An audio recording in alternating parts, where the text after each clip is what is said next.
Bulletin की शुरुआत देर रात हुई एक बड़ी खबर से करते हैं, जहां पर महाराष्ट्र के भंडारा में बेहद दर्दनाक हादसा हुआ है।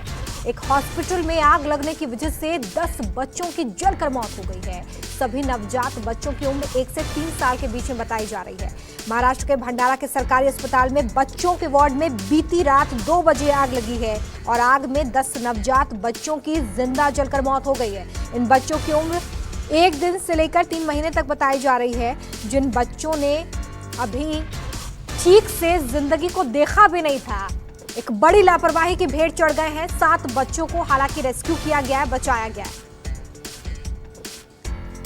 खबर यह है कि शॉर्ट सर्किट होने की वजह से यह हादसा हुआ है। 3 तस्वीरें आपकी टीवी स्क्रीन पर है, जहां पर 10 बच्चों की दर्दनाक मौत शॉर्ट सर्किट की वजह से जो आग लगी वार्ड में उसकी वजह से हो गई है। सवाल यही बना हुआ है कि आखिर इन 10 नवजात बच्चों की मौत का जिम्मेदार कौन है। सिस्टम की लापरवाही से कब तक इस तरह की घटनाएं सामने आती रहेंगी। और देखिए, देर रात जब ये घटना हुई है तो आनन फानन में जांच के लिए एक कमेटी बना दी गई है, जो ये बताएगी कि किसकी लापरवाही की वजह से इन बच्चों की जान गई है। ताजा अपडेट्स के साथ नरेंद्र पुरी हमारे साथ फोन लाइन पे जुड़ गए हैं। नरेंद्र, सवाल इसलिए वाजिब हो जाता है क्योंकि इस तरह की घटनाएं पहली बार नहीं हुई है। सिस्टम कुंभकर्णीय नींद से नहीं जागा, लेकिन 10 बच्चे मौत की नींद सो गए।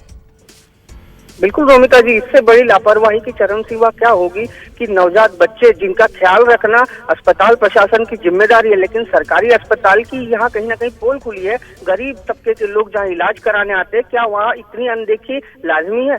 बीती रात 2 बजे आग लगी, उसके बाद उस कमरे में धुआं उठा। 2 यूनिट थे, इनबॉर्न और आउटबॉर्न, जो 2 यूनिट थी, उसमें से 7 बच्चे जो थे इनबॉर्न और वार्ड के जो है वो, उन्हें तो कुछ नहीं हुआ, लेकिन 10 बच्चे पूरी तरह जल गए।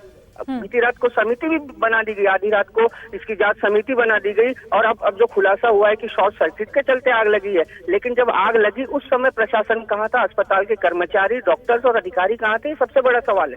और आपको बता दें रोमिता, ये जो राज्य की विधानसभा उसके अध्यक्ष है नाना पटोले का ये विधानसभा क्षेत्र है, उनका ये गृह जिला है। और बीती कल ही जो है मुख्यमंत्री का भी भंडारा जिले में दौरा हुआ था, उसके बाद भी प्रशासन की लापरवाही कहीं ना कहीं बहुत बड़ा सवाल जरूर खड़ा करती है। नरेंद्र, ये बताइए कि अस्पताल प्रबंधन की तरफ से कोई बयान सामने आया है इतनी बड़ी घटना पर? जी बिल्कुल, सीएमओ ने जो है बिल्कुल अपना बयान दिया है, उन्होंने बाइट भी दिया है, मराठी में उनका बाइट आया है। उसमें उन्होंने कहा है कि अचानक अस्पताल में आग लगी और हम 5 मिनट में पहुंच गए। तो बड़ा सवाल यही है रोमिता जी कि अगर वो 5 मिनट में पहुंच गए तो क्या 5 मिनट में वो बच्चों को नहीं बचा सकते थे? सवाल तो ये बनता है ना नरेंद्र, जिस तरीके से आपने बताया कि धुआं उठने के बाद इसकी जानकारी लगी है कि आग लग गई है। 5 मिनट में पहुंचने से पहले ही ये 10 बच्चे दम तोड़ चुके होंगे या स्थितियां ऐसी होंगी कि नियंत्रण में नहीं आ सकी हैं। क्या वहां पर पर्याप्त इतने साधन थे कि आग को तत्काल प्रभाव से बुझाया जा सके? इसके बारे में उनकी बाइट में कुछ नजर आया आपको? जी बिल्कुल, घटना के दौरान बीती रात जिला अस्पताल के आउटबॉर्न यूनिट से धुआं उठता दिखाई दिया और मौजूद नर्स ने दरवाजा खोलकर देखा तो वहां बड़े पैमाने पर धुआं और आग लगी हुई थी। और जो अधिकारी थे कहीं ना कहीं वहां नहीं थे, नदारद थे। नर्स ने उन्हें बुलाया, तब तक देर हो चुकी थी, तब तक कहीं ना कहीं नवजात बच्चे जो है आग के हवाले चढ़ चुके थे।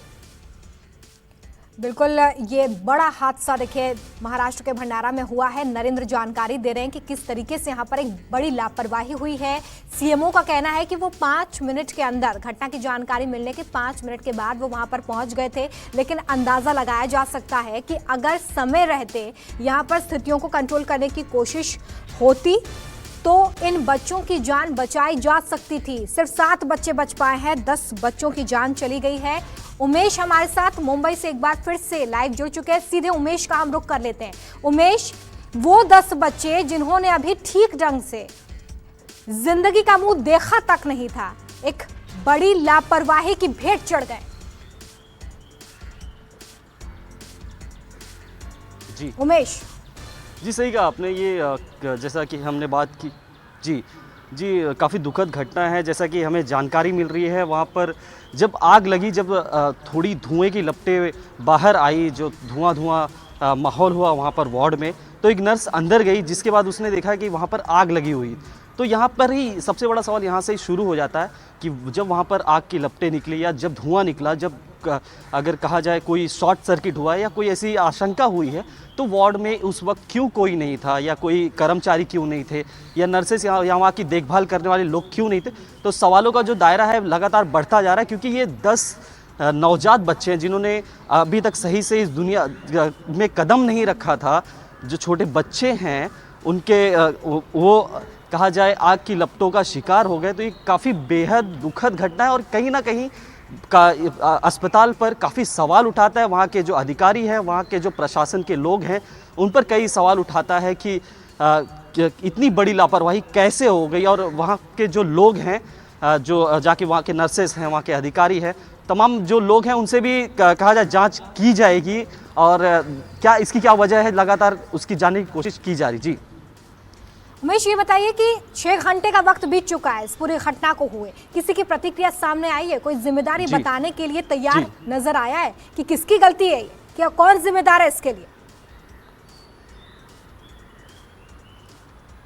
जी, जैसा कि हमने बताया था ये देर रात की घटना है, तो अब तक खास तौर पे किसी ऐसी कोई प्रतिक्रिया नहीं आई। काफ़ी ये सेंसिटिव टॉपिक है, कहा जाए काफ़ी सेंसिटिव हादसा है, तो अभी तक कोई खास प्रतिक्रिया नहीं आई है। लेकिन जो हॉस्पिटल से जुड़े लोग हैं उन्होंने इस पर काफ़ी दुख शंका जताई है और आश्वासन दिया है कि इससे जुड़े हुए जो भी कहा जाए जांच होगी वो की जाएगी और इसकी क्या वजह है जल्द से जल्द सामने आएगा। जी बिल्कुल, वजह सभी जानना चाहते हैं। शॉर्ट सर्किट हालांकि बताया जा रहा है जिस वजह से आग लगी।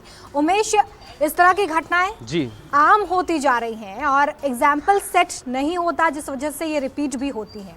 इस पूरे मामले में जो कमेटी बनाई गई है उससे कब तक रिपोर्ट सौंपने के लिए कहा गया है और कौन कौन इस कमेटी में शामिल है?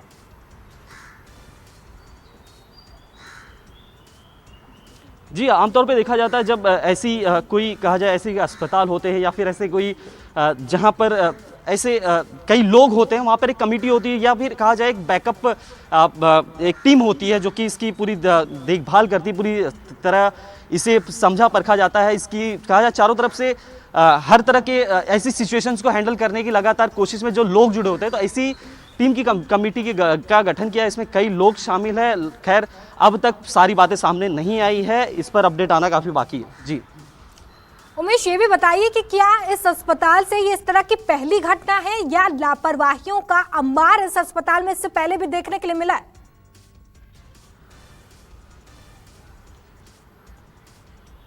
जी, अब तक हमने जो अस्पताल के जो भी जुड़े हुए लोग हैं उनसे बात करने की जो कोशिश की। ऐसी इतनी बड़ी घटना, इतनी कहा जाए इतनी बड़ी लापरवाही तो अब तक नहीं हुई है। लेकिन जो कहा जाए वार्ड के जो लोग हैं उनका ये कहना है कि ऐसी कोई मतलब कहा जाए कोई भी ऐसी घटना अब तक सामने नहीं है, ऐसी लापरवाही वाली घटना। और लेकिन कहा जाए ये जो 10 नवजात बच्चे हैं उनकी कहा जाए मौत सबको सवालों के घेरे में खड़ी करती है। जी चलिए उमेश, आप मेरे साथ बने रहे। नरेंद्र पुरी हमारे साथ फोन लाइन पे जुड़े हुए हैं, एक बार फिर से उनका रुख करते हैं। नरेंद्र, इस वक्त क्या अपडेट मिल पा रहा है आपको? कोई जिम्मेदार पहुंचा अस्पताल ये जानने के लिए कि इतनी बड़ी घटना हो गई है, इसके पीछे कौन जिम्मेदार है? कौन इन 10 नवजात बच्चों की जान ले गया? किसकी लापरवाही? चलिए नरेंद्र से वापस संपर्क करने का हम प्रयास करेंगे। तो देखिए, ये खबर, दुखद खबर आज सुबह सामने आई है, जहां पर देर रात एक हादसा हो गया है। महाराष्ट्र से ये झकझोर देने वाली खबर है, जहां पर दुनिया देखने से पहले ही 10 नवजात बच्चों की मौत हो गई है। उमेश हमारे साथ लगातार बने हुए हैं और अपडेट दे रहे हैं कि कैसे ये पूरा हादसा हुआ है और इस पूरे मामले में अब तक का क्या अपडेट है। उमेश, ये बताइए कि परिवार वालों की कोई प्रतिक्रिया सामने आई है? हालांकि समझा जा सकता है कि उनके लिए ये वक्त बेहद कठिन है, उनके लिए कुछ बोलना भी इस वक्त काफी मुश्किल है, लेकिन फिर भी किसी तरह की मांग उनकी तरफ से की गई है? किसी पर सवाल खड़े कर रहे हैं वो?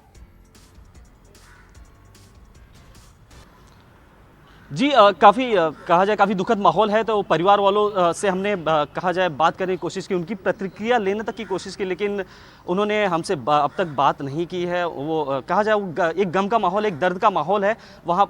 तो वो कुछ बोलने से बचते नजर आए, लेकिन कहीं ना कहीं वो नवजात बच्चों के जाने का जो गम है उनके चेहरे पर खास तौर पर नज़र आ रहा था। तो अब तक उनकी तरफ से कोई खास मांग या फिर अपील नहीं आई है। लेकिन प्रशासन के रिएक्शन के बाद उनकी क्या प्रतिक्रिया होती है वो देखने वाली बात होगी। जी चलिए उमेश बने रहे। नरेंद्र पुरी हमारे साथ एक बार फिर से फोन लाइन पे जुड़ गए, उनका रुख कर लेते हैं। नरेंद्र, ये बताइए कि कोई जनप्रतिनिधि पहुंचा है क्या इलाके का? इतनी बड़ी घटना हो गई है वहां पर। जी बिल्कुल, अभी जैसा सूचना मिली है तो राज्य के जो है राज्य स्वास्थ्य मंत्री यहाँ पहुंचने वाले हैं 11 बजे के करीब, और विधानसभा अध्यक्ष नाना पटोले का एक गृह जिला होने के साथ उनका विधानसभा का क्षेत्र भी है, तो हो सकता है वो भी पहुंचे। प्रफुल्ल पटेल जो है पास ही रहते हैं, उनके भी आने की जो है संभावना यहाँ बनी हुई है। लेकिन यह ये बहुत बड़ी बात है कि मंत्रिमंडल आएगा, कोई पदाधिकारी आएंगे और कोई मुआवजे की भी बात भी होगी, लेकिन लापरवाह लोगों को क्या सजा मिलेगी, यही जो है इन दुखी पालकों की मांग उठ रही है। नरेंद्र, विडंबना तो यही है कि मुआवजे का जो मरहम लगाया जाता है उससे इस तरह के जख्म भरते नहीं है। जख्म तो तब भरे ना जब इस तरह की घटनाएं रुके। बिल्कुल, अपने आप में बहुत दुखद है और प्रशासन की लापरवाही ये चरम सीमा है कि जो नवजात शिशु जिन्होंने अभी अभी जन्म लिया, जिन्होंने पूरी तरह दुनिया में कदम भी नहीं रखा था, उनकी मौत हो जाती है और प्रशासन पूरी तरह सोया रहता है। बिल्कुल नरेंद्र, यहाँ पर जानकारी दे रहे हैं कि कुछ प्रतिनिधि अब से कुछ देर बाद यहाँ पर पहुंचेंगे, लेकिन सिस्टम की लापरवाही पर बड़ा सवाल खड़ा होता है। सवाल यह खड़ा होता है कि इस तरह की लापरवाहियां आखिर कब तक चलती रहेंगी, कब तक इस तरीके से निर्दोष लोगों की जान जाती रहेगी। 10 नवजात बच्चे जो कि शिशु वार्ड में भर्ती थे, उनकी जान चली गई है। आग लगने की वजह से ये पूरा हादसा हुआ है। शॉर्ट सर्किट जो है शिशु वार्ड में हुआ, जिसकी वजह से आग लगी है। इस बड़ी खबर पर लगातार हमारी कवरेज जारी है। एक छोटा सा ब्रेक, जल्द लौटते हैं। नमस्कार, मैं हूं मानक गुप्ता। अगर आपको हमारा ये वीडियो पसंद आया हो तो इसे लाइक और शेयर जरूर करें, और हां, हमें सब्सक्राइब और फॉलो करना ना भूलें ताकि आप देश और दुनिया की कोई खबर मिस ना करें। तो जुड़े रहिए हमारे साथ और देखते रहिए न्यूज़ 24।